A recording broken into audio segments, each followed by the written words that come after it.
Hello there everyone, welcome back to our channel. In today's video, you're gonna see how to fix Chrome not opening websites. So to do that, let's head over in your Chrome browser.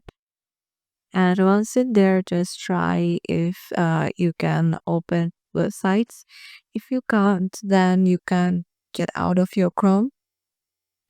Keep tapped on your Chrome and tap on the info icon on the top right.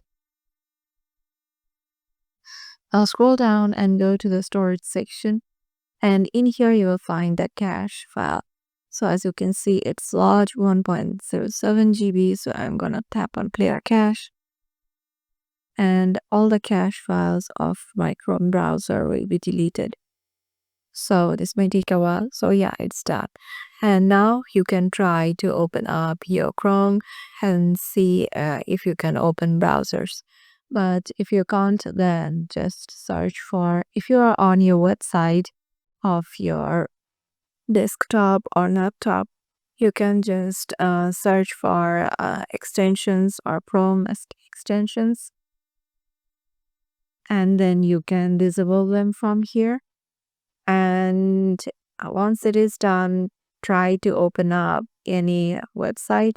If the problem still persists, you can reset up your Chrome.